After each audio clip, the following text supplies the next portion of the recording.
Món đặc sản của đồng bào ra cái nước miếng hết rồi. Ai biết cái món này không? Ừ.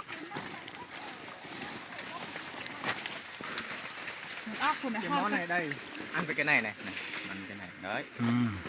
Cái món này ăn ngon lắm. Đây mình ăn nha.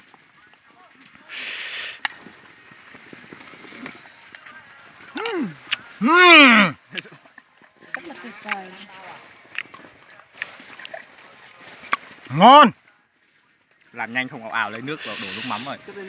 Xoay lấy ớt. Và chua. Và ngon.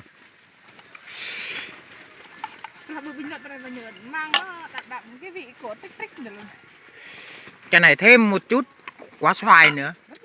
Rất là đẹp. Ngon ngon. Làm hết đi. Mình thêm một miếng nữa đây.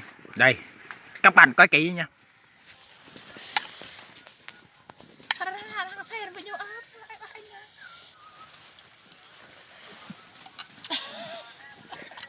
Đủ mà ăn con trùng ghê quá.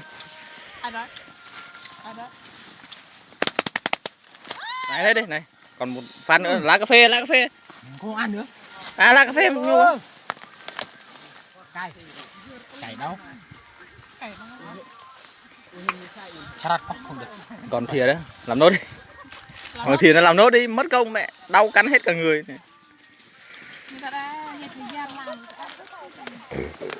Mình thêm lá đã. Lá này. Đây đây đây đây. Đây đây. Mềm đó. Đây. Cái này là đủ mà. Ăn với lá cà phê rất là ngon. Lẹ thôi ớ. Không được, không ăn được. Hả? Không. Rất là ngon. Cứ lấy vào sọc tẹt, sọc tầm mầm rồi cất e rồi. Tốt rồi. Rất chi là ngon các bạn ạ. Mình ăn cái này. Không ăn cơm nữa. Rất chi là ngon. Các bạn hãy like nha. Và sai ở đó. Bấm nút like. Và đăng ký kênh của tôi. Eli Punar. Hay còn gọi là chè nhu. Ngon, ngon, ngon, ngon. Ăn tích nha.